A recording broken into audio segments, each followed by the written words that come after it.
On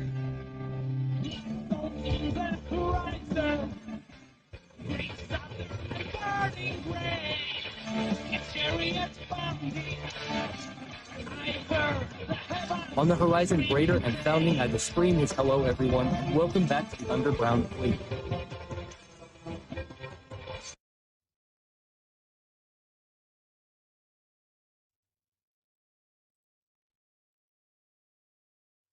Here we are at the video on the economic situation of Creative Assembly that I have wanted to make for some time. It will be an analysis of the period from 2009 to 2024, the last year for which we have data. It will not be an easy video to follow. For many it will be a boring video and, how can I say, too focused on a very specific topic that may not seem very interesting if things are looked at only from a customer, gamer perspective. In part it is true, I agree with those who have this impression, but in my opinion it is very interesting how the history of Creative Assembly and consequently of Total War can be reviewed and perhaps understood even better from the cold numbers.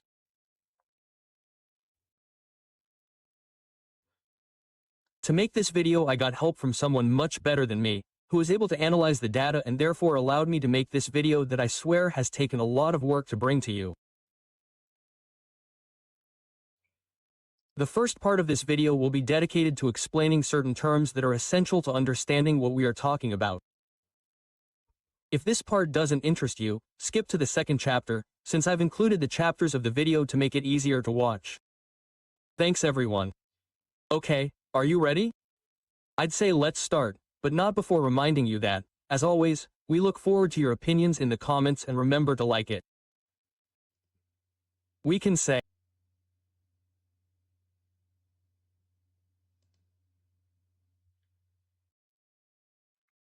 turnover or revenue represents the total value of sales of goods and services that a company has made in a given period of time. In practice, if Creative Assembly has a turnover of £149,232,492,492 in 2024, it means that in that year it sold games and DLC with a total value of almost £159 million. Cost of sales.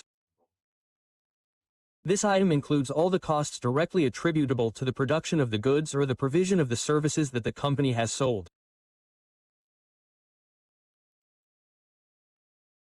For a company like Creative Assembly, this mainly includes direct game development costs, such as salaries of developers directly involved in the creation of the game, licenses for game engines or specific technologies, testing costs and royalties paid for the use of third-party intellectual property.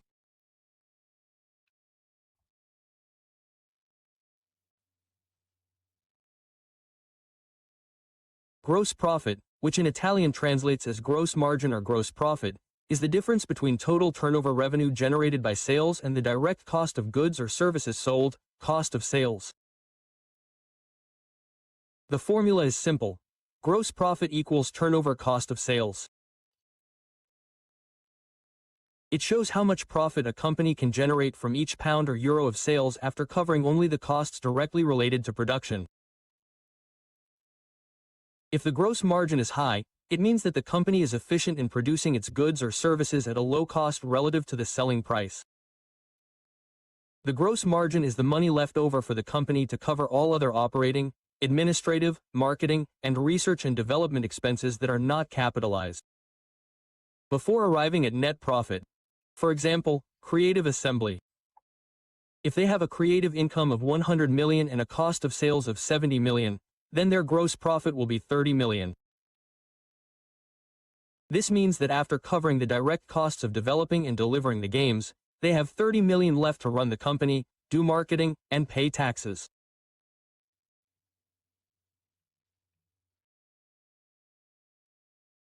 Fixed assets are assets or rights that a company owns and that are intended to be used on a long-term basis, that is, for a period longer than 1 year or operating cycle.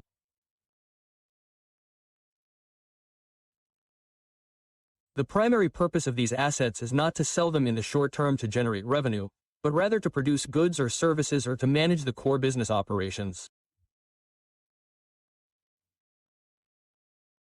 Fixed assets fall into three main categories: Tangible assets, which we'll discuss shortly, are physical assets. Intangible assets are assets that lack physical substance but have economic value to the business. Examples include patents, trademarks, licenses, software, and copyrights. Financial assets are equity interests in other businesses such as stocks or shares, long-term financial receivables, or other financial instruments held for long-term investment and not for sale in the short term.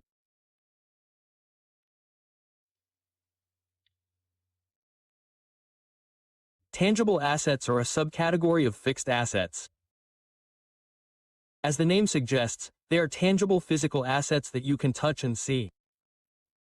Examples for a business like Creative Assembly: land and buildings, the studio building, the land it sits on, plant and machinery, servers, powerful workstations for developers, testing consoles, motion capture equipment, and network systems.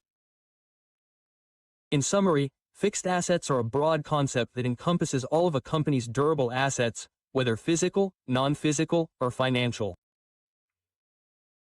Tangible assets are the portion of fixed assets that have a physical form and are the working body of the company. In Creative Assembly's balance sheet, an increase in tangible assets over time could indicate investments in new locations, technological improvements, or the purchase of more advanced game development equipment.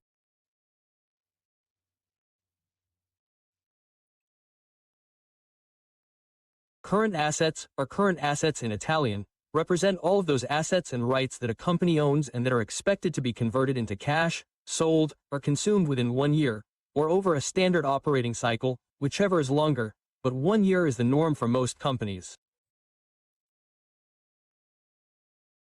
They are the opposite of fixed assets, which are fixed assets that are intended to be used for more than 1 year.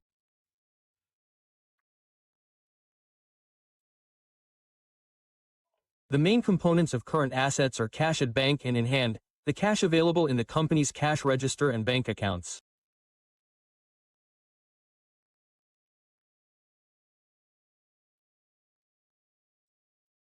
Amount falling within 1 year, which we'll discuss in more detail in a moment, is the money that the company has yet to receive from customers for sales that have already been made. For Creative Assembly, current assets would include cash in the bank, receivables from distributors, digital platforms for game sales, and potentially development costs for games or DLC that are nearly complete and expected to generate revenue within the year.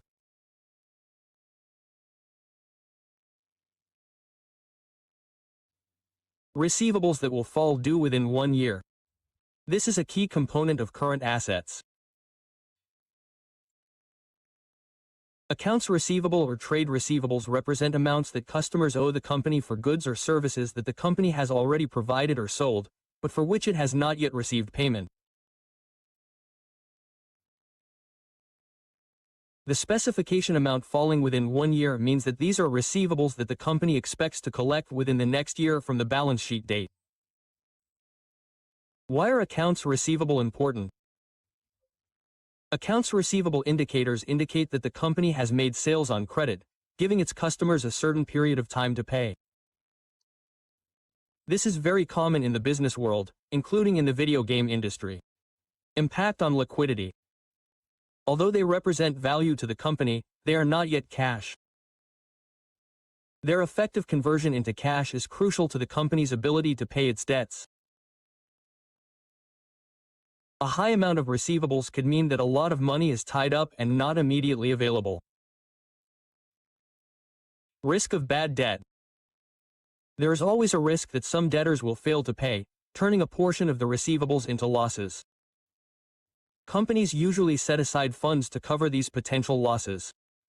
Example for Creative Assembly. If Creative Assembly sells a game through a digital platform, for example Steam, PlayStation Store, Xbox Store, it often does not receive the full proceeds immediately. The platform collects the money from players, keeps its percentage and then pays the balance to Creative Assembly after a certain period, for example 30, 60 or 90 days.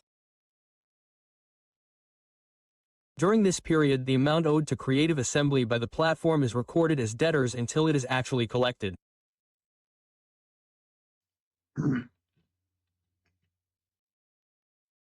The entry creditors amount falling after more than 10 years translated into Italian means debts that will fall due after more than 1 year. This item is located in the liabilities section of the balance sheet and represents the financial obligations that the company has towards third parties that will have to be paid within a period of time greater than 1 year from the balance sheet date. Here are the key points to understand it. Creditors in a balance sheet context refer to the entities, suppliers, banks, financial institutions, etc., to which the company owes money.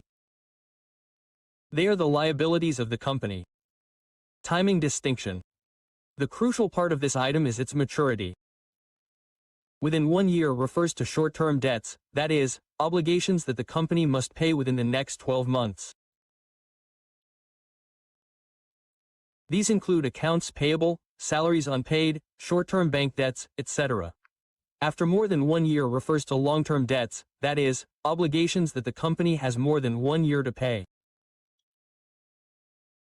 What does this item typically include? Long-term bank loans, financing from affiliates or the parent company. If Creative Assembly received financing from Sega or other group entities with maturities greater than 1 year, this would be included here. Long-term solvency. This item is crucial for assessing the company's long-term solvency, i.e. its ability to meet its financial commitments over the long term. Parent financing. This could mean that Creative Assembly does not directly incur long-term debt from external third parties, but relies on financing or cash management from its parent company Sega.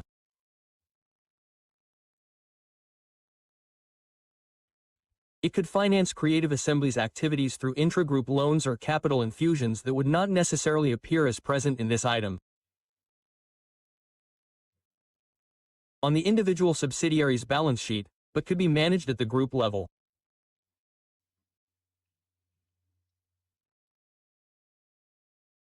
Net assets, which in Italian translates as equity, shareholders' equity or shareholders' funds, is one of the most important items on the balance sheet.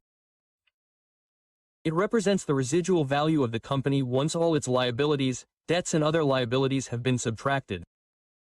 In other words, it is what would be left for the owners, the shareholders, if the company were to liquidate all of its assets and pay off all of its debts.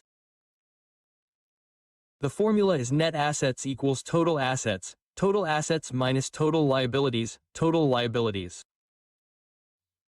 Why is net worth important? Indicator of wealth and strength. A high and growing net worth is a strong indicator of a company's financial strength and its ability to generate profits over time.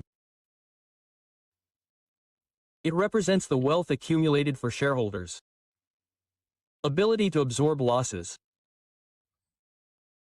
A high net worth provides a cushion to absorb any future losses without the company becoming insolvent.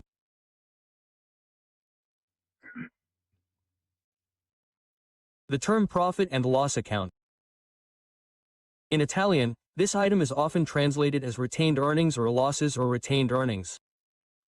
What does this item represent? This item represents the cumulative balance of net profits or losses that the company has generated and accumulated since its formation and that have not been distributed to shareholders in the form of dividends. In other words, it is a sort of piggy bank of past profits that the company has decided to reinvest internally rather than distribute. Why is it important? Historical profitability indicator. It gives you a clear idea of how profitable the company has been overall over time and how much value it has retained internally. Internal source of funding. Retained earnings strengthen equity and can be used to fund growth, investments such as developing new games or purchasing equipment for Creative Assembly, or to support the company through difficult times. Financial health.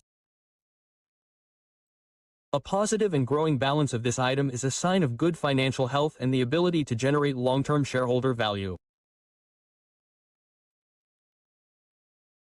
In short, the profit and loss account is the historical memory of the profits that a company has generated and retained internally, representing a fundamental resource for its stability and future development.